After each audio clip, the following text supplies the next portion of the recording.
What's going on, YouTube? So I'm back basically for another video. It's your boy Boom. Basically, just want to share some stuff about myself. So right now I'm in college I feel like this is the third time I'm attempting school.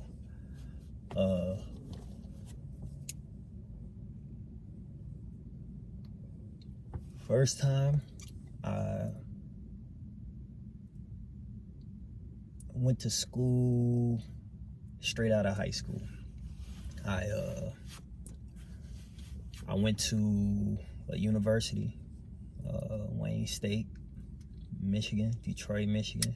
If anybody knows, I was a Wayne State Warrior for a year and ended up going to a community college a year later, Wayne County Community College.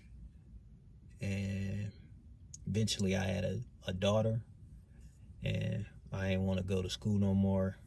I got a decent job where I was making, for a 19-year-old, making like $800, $900 every 2 weeks. Around that time, that was awesome. I wasn't really responsible for nothing. But once I had my daughter, responsibilities kicked in, so couldn't do that. Then I went to the military. I was in the Navy for 8.5 years. And it was a good experience. I learned a lot. I grew up there.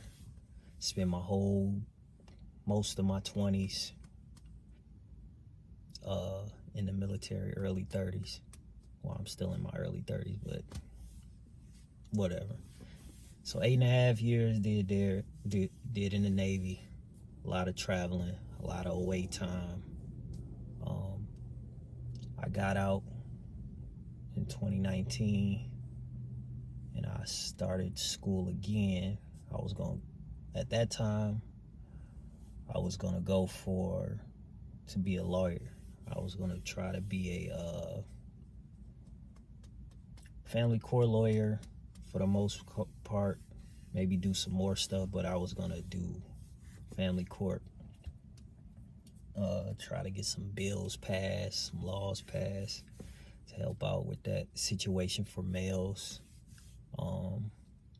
active males that are involved, that do what they supposed to do. And then I was going to school the whole time, and I was working in security.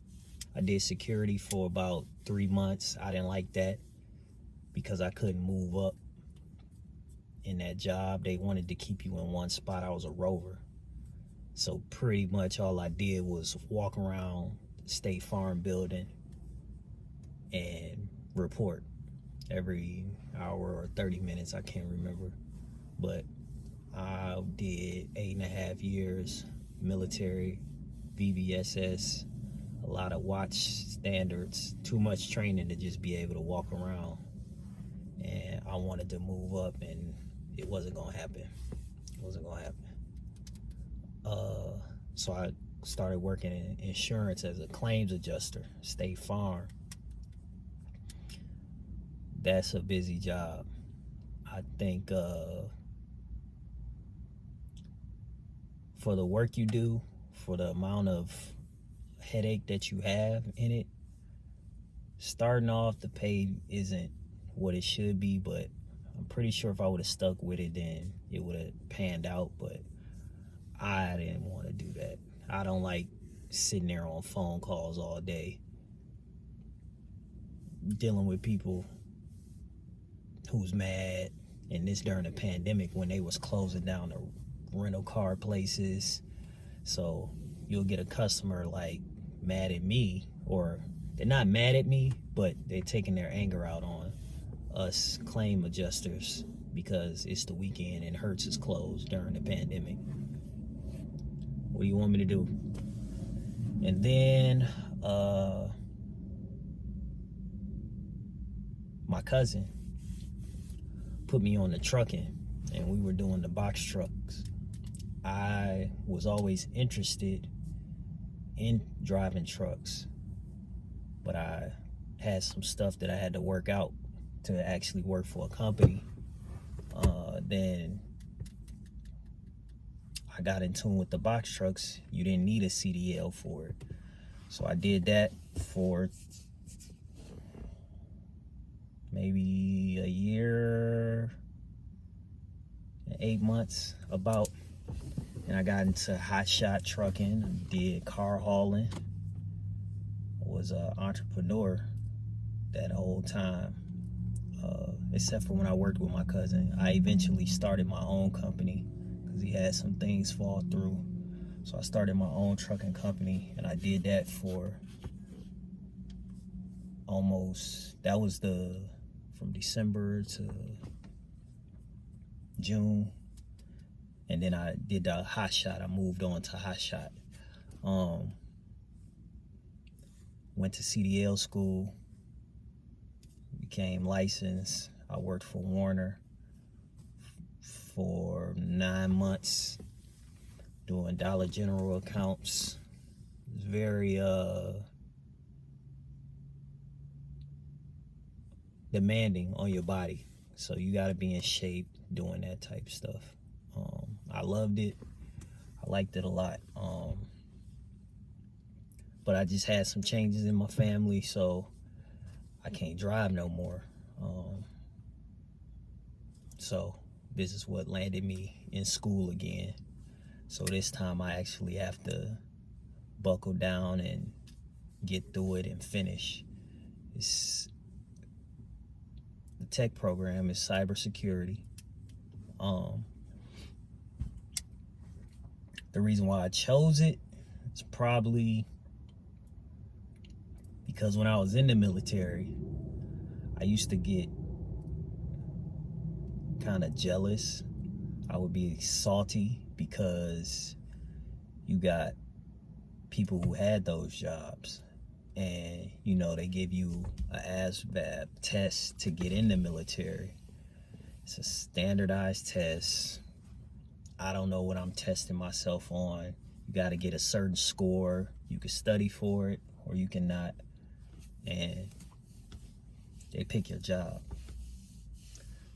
based off of your score. So they'll give you this sheet where it says you qualify for these certain jobs, and I'm like, oh man, on that paper I qualified for AC, air traffic controller. That was something that I was thinking about doing before I even went to the military. I was like, man, they make money, but I heard things that they get stressed out, and it's just a real stressful profession. So going in the military, I used to hear about the CTs, the CTTs, the ITs, the ETs, FCs. I'm like, I can do that job. I just need to know what to do. How do y'all determine based off of that test if somebody could do that job or not? And then people rank up faster. Rank up means getting paid more faster. I was at ABF, which I was fueling aircraft, small boats, marine vehicles, that type of stuff. And my rate was closed up. And it's still closed up to this day. You better off getting mapped, if they even call it that, to the next rank. But honestly, that's why, because I know I can do it. Cybersecurity would be a great tool to have in my belt, because you can work anywhere in the world, anywhere in the world. Obviously, if I went to another country, I would have to learn, the native language, but English is spoken for the most part everywhere. So I could do that. I could go back to working for the federal government. I would just have to get some clearances done and my experience up, get some government contracts possibly, go back and work for the government. Great benefits, especially when you're a veteran. You miss that TRICARE. You miss it. But I just think it would be fun. I'm ready to learn it. It would be exciting, and I want to see why Experian get hacked, or whatever companies get hacked. How does it happen? How do we defend it? It's almost like chess, basically. People dealing with computers are some of the smartest people in the world. They think outside the box, and I just want to be down, basically. Right now I'm on break in class, from class. I'm in a math class right now. Eventually I'll reveal what school I'm at, but I think I want to get done with this first set of classes first, and then I'll let y'all know what school I'm at. Also, yeah, that's pretty much it. So I'll tell some military stories, and then I'll get more into tech once I get into that next set of classes. I was looking up coding. I was looking up, which is, you do that with web design, but web design, I even thought about graphic designer. If I could draw, then I would have did something like with the graphics, cartoons, comic books. I even thought about apps. That's another version of web developer, web designer. Anything electronic, because that's the wave right now. I thought about being like a mechanic or an engineer for fixing this type of equipment, which is also a good field to go into, because somebody's going to have to fix it, and hopefully they have humans fixing it for a while before they build a robot to fix the robots. So yeah, I just think cybersecurity is the way to go for me. I know it is. I did some research on it, so that's why I'm here. And I started the YouTube page to let everybody know how I'm progressing, get stuff off my chest. Also, just build a following and network. Eventually, I want to get with some tech people in my area and learn. I'm ready to learn. I'm ready for progress, and we shall see how this goes. Can't make promises on how many videos I'm gonna put out, but probably gonna do this at least twice a week, bare minimum. And then once I get cold with the editing, I'm gonna be able to do more content, be able to do more cool stuff, add sound effects, add little pictures, all that. Pretty sure it's just the app that I would have to download. But yeah, that's the goal. All right, I'll catch y'all later. Peace.